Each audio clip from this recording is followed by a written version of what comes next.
Excellent. Excellent.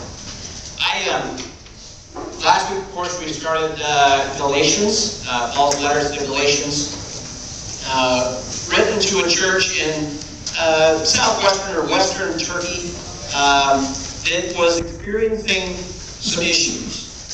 I don't think Paul ever wrote a letter to say, hey, sounds like everything's going just swell. Good for you guys. Paul had been to this church in Galatia and preached the gospel. They received it. They'd been baptized into Christ. And then Paul received word that once again they were experiencing issues with other messengers from Jerusalem coming to them. Jewish Christians from the Christian church in Jerusalem had come and had added a little bit onto Paul's message. Again, this probably sounds familiar to you. This is not the only church where this happened. They had come and they'd said, well, Paul got almost all of it right. A little bit that he left off was the fact that you also have to obey the laws of Moses. You must be circumcised, you must obey the dietary laws, and so on. In effect, you must also become Jewish in addition to accepting Christ as your Lord and Savior. So we have this letter to the Galatians to study many years later as a result. In the first chapter, Paul really establishes his authority to them. Effectively, it's really a contest of which gospel the Galatian church is going to believe. And Paul is going to leave no room for doubt as to which one they should believe. In chapter 1, he makes the case that his is the authoritative gospel because his was the one that had been received directly from Jesus. No other disciple or apostle could say that it was a direct revelation from Jesus Christ, given directly to him and not received from any human teacher. Paul says, I received it on the road to Damascus. I went into the wilderness in Arabia for 3 years. I returned to Jerusalem and met personally with Peter and also with James. And then he went out preaching. And that's where we pick it up in chapter 2. Paul writes, 14 years later, I went up again to Jerusalem, this time with Barnabas. I took Titus along also. I went in response to a revelation and set before them the gospel that I preached among the Gentiles. But I did this privately to those who seemed to be leaders for fear that I was running or had run my race in vain. So Paul says, I went again to Jerusalem 14 years after my initial visit to Jerusalem, and I laid out the gospel as I proclaimed it to those who were reputed to be pillars of the church, the leaders of the church in Jerusalem. Think about how many leaders you know today who would never submit themselves to any sort of authority, because after all, I'm the leader, I'm the authority. Yet that's what Paul's saying he did. Just in case, he was as sure as anyone could be that his gospel that he was proclaiming was the absolute truth of Jesus Christ. And yet he said, I still went up to Jerusalem and laid the gospel out before them. Verse 3 said, yet not even Titus, who was with me, was compelled to be circumcised, even though he was a Greek. This matter arose because some false brothers had infiltrated our ranks to spy on the freedom we have in Christ and to make us slaves. We did not give in to them for a moment, so that the truth of the gospel might remain with you. So he said, hey, we had Titus along with us. And that, by the way, is no doubt the reason why Titus accompanied Paul and Barnabas to Jerusalem. Scholars think Barnabas was probably there to make sure that the meeting went well. Barnabas was very well regarded by the Jewish Christians in Jerusalem, very well liked. He was sort of renowned as a peacemaker, a bridge builder. The encourager was his nickname. But Titus was almost certainly there to demonstrate to the Jewish Christians that Gentiles were people too. That a Gentile need not also obey the laws to the fullest extent in order to be acceptable before God. Clearly, Titus was a man of great character and obviously a great example of somebody who had submitted themselves to the will of God and the authority of the Lord in their lives. And he said, not even Titus. Titus was there. He's a Greek, uncircumcised. He was not made to be circumcised. Now Paul really starts to make his case for the superiority of the gospel that he preached versus the gospel that was preached to the Gentiles after he left. Verse 6, he said, as for those who seem to be important, I love these little asides that Paul gives us here. As for those who seem to be important, whatever they were makes no difference to me. God does not judge by external appearance. Those men added nothing to my message. So Paul said, I was there. I laid it out for them. These are the leaders of the church. And we're going to find out these were James, Peter, and John. James, Peter, and John heard the gospel that I proclaimed, heard this message, and they added nothing to it. Part 1. On the contrary, they saw that I had been entrusted with the task of preaching the gospel to the Gentiles, just as Peter had been to the Jews. They added nothing to the message. They validated his ministry.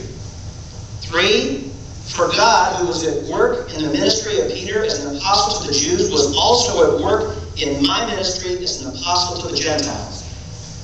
They recognized the work of God in Paul's ministry to the Gentiles. And finally, in verse 9, James, Peter, and John, those reputed to be pillars, gave me and Barnabas the right hand of fellowship when they recognized the grace given to me. An official endorsement, or maybe just short of an official endorsement, from the leaders of the Jewish church in Jerusalem to Paul and Barnabas and their ministry among the Gentiles. They had nothing to my message. They recognized the validity of my ministry. They saw and recognized God at work in my ministry, and they offered me the right hand of fellowship. I think for Paul, this is game, set, and match. Paul would just be incredulous if somebody would still somehow have a question as to whether or not his gospel was the one to be believed, or whether it was somehow still he calls them the men from James, or the Judaizers. So somehow if somebody would still question his gospel, I think Paul would just be aghast, just incredulous. I think for him, it should be very clear. He goes on and said, they agreed that we should go to the Gentiles and they to the Jews. All they asked was that we should continue to remember the poor, the very thing I was eager to do. Of course, all does not stay well for long. Verse 11. When Peter came to Antioch, I opposed him to his face because he was clearly in the wrong. The scholars try and time this out. They think Peter was imprisoned by Jews in Jerusalem who did not appreciate his evangelism activities. Of course, he was freed from prison. And then Acts says Peter just got out of Dodge for a while. He just left. And scholars think Peter left to go to Antioch. This would be, there's 2 Antiochs. One is in Syria, and one is in a region, this general region in Turkey, called Pisidian Antioch.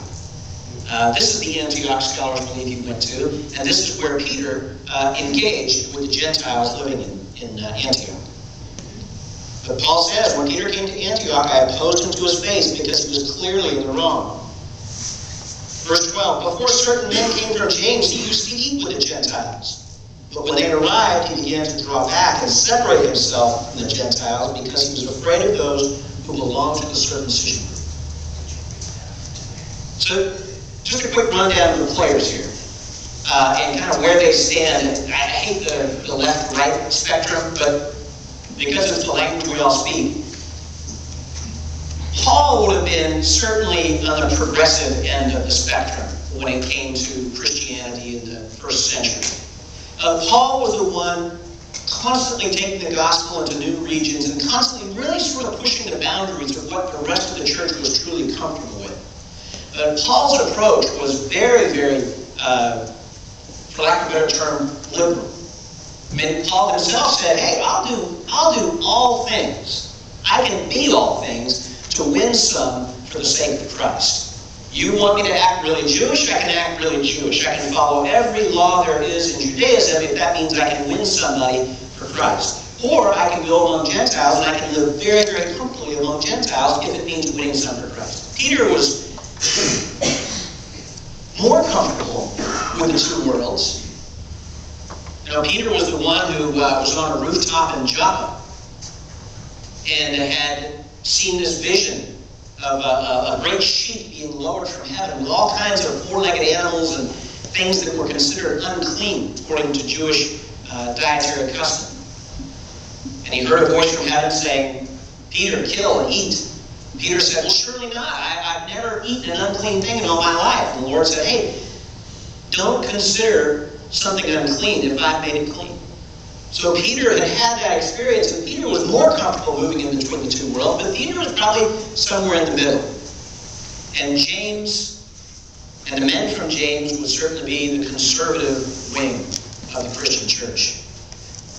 Much more ill at ease with all these new changes taking place. Much more ill at ease with all these Gentiles coming into the church with their own customs and their own traditions and the changes that was creating within the church. Now, the circumcision group, scholars aren't sure whether that's yet another much more conservative wing of the Christian church, or if that was, no, those were not even Christians at all, simply Jewish evangelists, for lack of a better term, trying to enforce the law, much like Paul used to do. Remember in Acts, Paul was zealous for the law, zealous when it came to persecuting Christians, went all over to try and enforce the law, to try and forcibly make Christians convert back to Judaism. Whatever the case, Peter changes his behavior when the men from James arrive because he's afraid of the circumcision group. Could very well be Peter just got out of prison, doesn't really feel like going back, and he's afraid of what these men from James might do and what they might tell this circumcision group, whoever they might be. And Paul says the other Jews joined him in his hypocrisy, so that by their hypocrisy even Barnabas was led astray. It wasn't just that Peter changed his tune a little bit. Because again, Paul is, hey, all things to all people to win some for Christ. He would have approved, I think, of Peter changing if it meant he was trying to win some Jews over to Christianity. Or even I think Paul would have approved if it was a case of Peter not wanting to cause some weaker Jewish Christians to stumble in their faith. But that's not what Peter's doing. Peter's acting more out of self-preservation, and worse yet, his example is causing the other Jewish Christians to go along with him and distance themselves from the Gentiles. In effect, they are redirecting racial and social nationalistic barriers within the church. And it's serious enough that Paul confronts Peter in front of everyone. Verse 14. When I saw that they were not acting in line with the truth of the gospel, I said to Peter in front of them all, you are a Jew, yet you live like a Gentile and not like a Jew. How is it then that you force Gentiles to follow Jewish customs?